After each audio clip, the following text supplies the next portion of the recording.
Thyroid আমাদের দেহে একটি গুরুত্বপূর্ণ গ্রন্থি, যা আমাদের গলায় অবস্থিত। বর্তমানে থাইরয়েডের মতো সমস্যা নারী পুরুষ প্রত্যেকের মধ্যেই দেখা যায়। যখন এই গ্রন্থি খুব বেশি বা খুব কম পরিমাণে কাজ করতে শুরু করে, তখন হরমোনজনিত নানা রকম সমস্যা দেখা দেয়। যদি থাইরয়েড গ্রন্থি থেকে হরমোন বেশি পরিমাণে ক্ষরিত হয়, তাহলে তাকে হাইপারথাইরয়েডিজম বলে। আবার কম পরিমাণে ক্ষরণ হলে তাকে বলে হাইপোথাইরয়েডিজম। এর ফলে বিভিন্ন উপসর্গ দেখা যায়, যেমন ক্লান্তি, চুল পড়া, ওজন বৃদ্ধি, কোষ্ঠকাঠিন্য এবং বিপাক হার কমে যায়। থাইরয়েডের মতো সমস্যা দেখা দিলে ডাক্তারের পরামর্শ অনুযায়ী ওষুধ গ্রহণ করা খুবই প্রয়োজন। এর সাথে খাদ্যাভ্যাসেও পরিবর্তন আনা দরকার।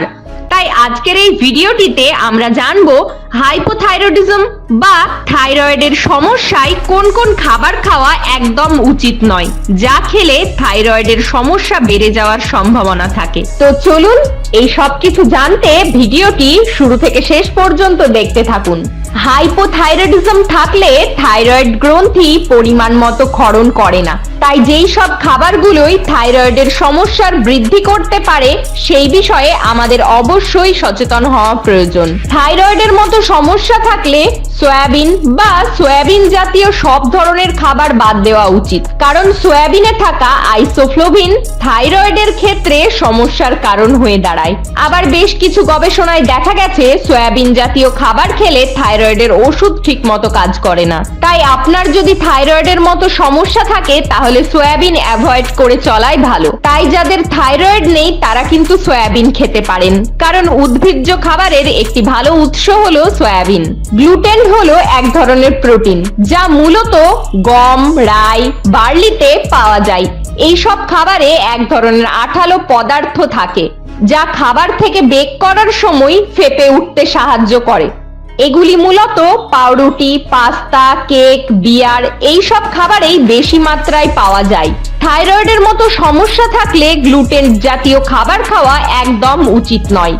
এর ফলে সমস্যা বেড়ে যাওয়ার সম্ভাবনা থাকে। তাই এ বিষয়ে আপনাদের সচেতন হওয়া প্রয়োজন।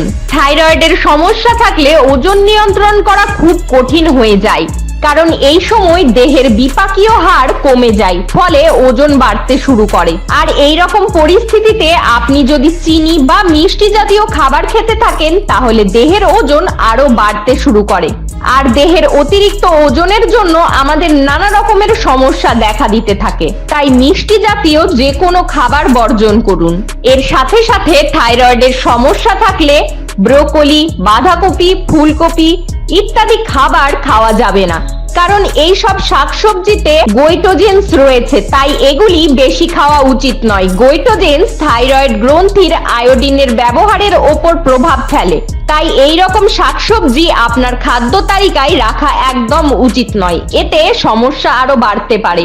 আপনি সাধারণত জানেন যে থাইরয়েড গ্রন্থির সঠিক কার্যকারিতার জন্য আয়োডিনের প্রয়োজন রয়েছে, কিন্তু সাধারণ লবণে এই মাইক্রো নিউট্রিয়েন্ট থাকে না। আর আয়োডিনের অভাবে থাইরয়েড গ্রন্থি পর্যাপ্ত পরিমাণে হরমোন উৎপাদন করতে পারে না, তাই আমাদের আয়োডিন যুক্ত লবণ খাওয়া খুব প্রয়োজন।